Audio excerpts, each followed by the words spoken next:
Or I'm hearing people say, well, Errol Spence deserves some credit for putting his foot down and demanding that Al Haymon give him the fight. Now, he said, and we already played the clip on the live on Friday from First Take, where he said that they tried to get him to they tried to get him to change his opinion or to change his story, or they tried to get him to fight other opponents, and he stood his ground and he waited out a whole year until they made the Crawford fight. So he basically told that Al Haymon was holding up the fight, right? And he put his foot down and he made it happen. Now, if there were alternative agendas to making it happen, I feel like I won't say alternative agendas. I think that's a bad word to use, but I think if there were other factors in there to to make that was people talking, or but then again a lot of his fans was going to allow him to be an acceptable ducker. All right, check out my acceptable ducker playlist. I ain't did one in a while, but my whole thing is this, y'all. All right, um, he told on himself. Let's be real. He told on himself. He told the whole time he knew Al Haymon wasn't trying to make the fight. Right? He knew the whole time Al Haymon wasn't trying to make the fight. I said again, he knew the whole time that Al Haymon wasn't trying to make the fight, and he was trolling Errol Spence. Terence Crawford. He was egging on Terence Crawford. He was bull jobbing Terence Crawford. And he knew that he wasn't going to make the fight. And the only reason why I feel like he came around to making the fight, it wasn't to be a man of his word. It wasn't because Terence Crawford was a brother. Like he said in the interview, he said, I ain't promised Terence Crawford nothing. That wasn't the case. The case was he heard the footsteps. He heard people, the whispers. He heard people in his community, in his city, started to drag his name and say that he was scared of shit. He started hearing people saying, well, it don't look like he really wanted to fight. His pride got touched. And he knew the backlash, and they put that little tester out there with the Keith Thurman fight at 54. And people was like, oh man, he heard the backlash. He heard the YouTube videos, because where else can he watch himself get talked about unless he on the fight with Terence Crawford? He didn't do it for legacy. He did it because people started touching his pride. Just as simple as that. He didn't do it for Terence Crawford. He did it for, it's cool. It's because boxing is personal. Because you go in the ring and nobody get in the ring with you. People can scream advice and all that stuff, but pump the brakes on. Oh, Errol Spence deserve credit for making this fight and going against Al Haymon. Nah, dude, this dude wasn't planning to do that. That dude sat there the whole time, drug out this negotiation with Terence Crawford. Terence Crawford got his name drugged through the mud when he could have just been a real one from the beginning and told Terence Crawford what was up. Now, did it help build the fight a little bit? Cool.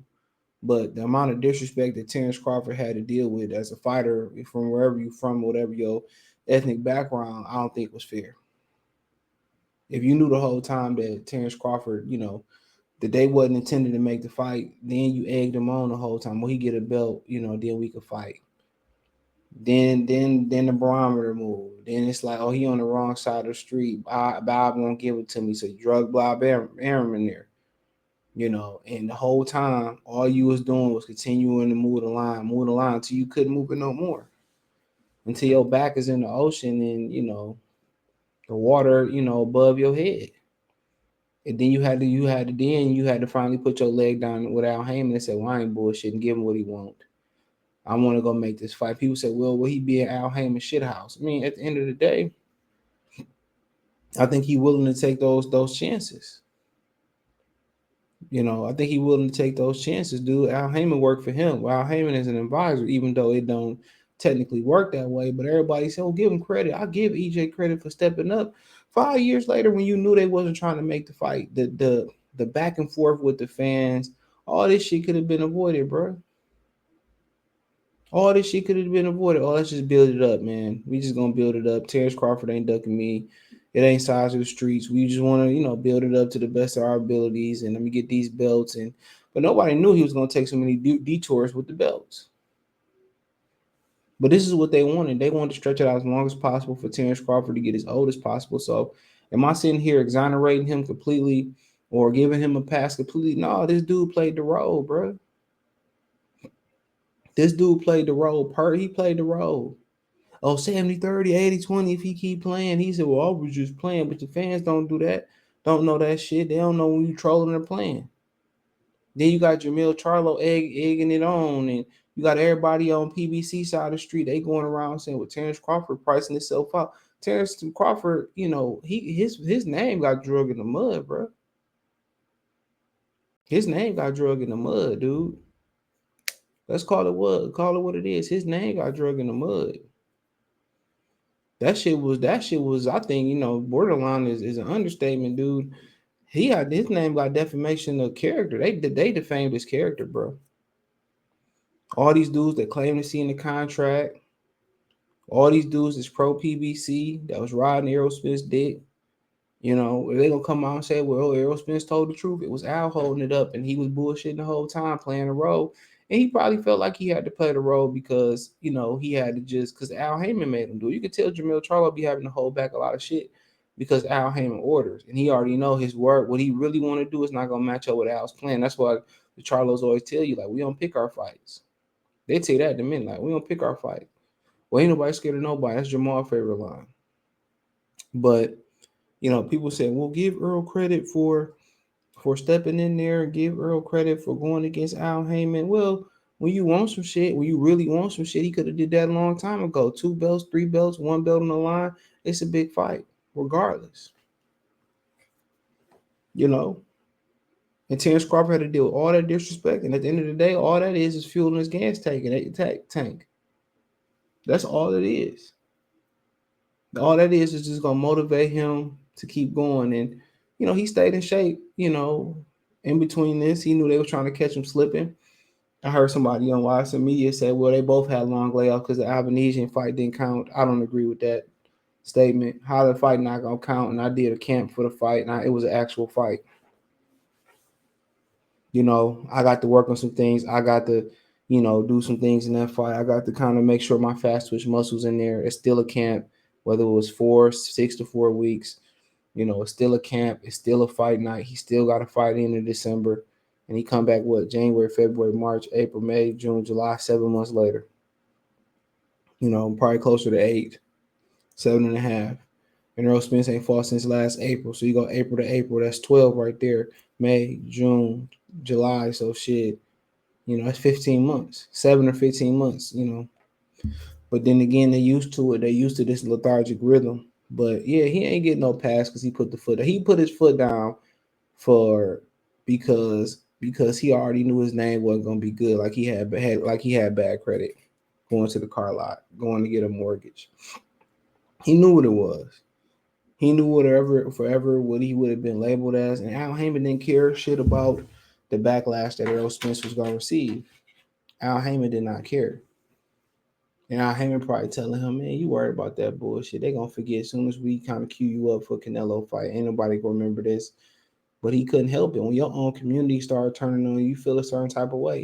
Just look how people say, "Well, he made it out and he a sellout," even though if that ain't the case, and people just jealous, and they say, "Well, it's the crab in the bucket mentality." It still bothers you. No matter if you got your emotions in check anyway. Somebody could say that's the funny shit about it too. Like when you talk to a girl or whatever, she be like, "Well, no, I'm good." And you could say, "You an ugly ass, bald headed ass anyway," right? And even the baddest chick, if he tear her down the right way or say something that she's self-conscious about, she it's gonna be in the back of her mind. And same thing with a dude with a girl. Do something to a girl, she be like, "Nah, you ain't my type, you too short." That's still gonna stick in the back of his mind. Now some people can just, hit the reset button and go, but the guys who don't, or the women who don't have experience with that, it fuck with them a little bit. They become self-conscious. You would be amazed, excuse me, about how many people got low self-esteem, especially women. The baddest women got, some of the lowest self-esteem, and they because a lot of people be scared to approach them, or maybe somebody said, or it might be some self-conscious. So you gotta be confident. But he hear that shit in the background. He hear all that. Trust me. And his pride was touched. I heard that he couldn't even come to the barbershop no more. He was getting bombarded by all that type stuff, and he was hearing it. And as a fight, I mean, think about it. I say one thing about a fighter on YouTube, and I see him, in the streets at a fight. They gonna hold that against you. They gonna hold that against you. Oh, you was the one that said this, that, and the third. Oh, you was the one that was hating on me, or lose my number change. You could say you can give an X, you can give a whole equation. You can lay it out perfectly, saw the equation. You can write it out perfectly. You can articulate it perfectly. It could be true, and people get mad at you. Now if you get personal, or a lot of motherfuckers can't take a joke. You'll be surprised. A lot of people can't take a joke, bro. And it's like, okay, cool.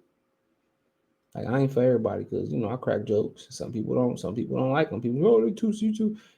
Just be some random shit. Niggas be like, oh man, you do, you really feel that way. I'm like, nigga, it's a joke.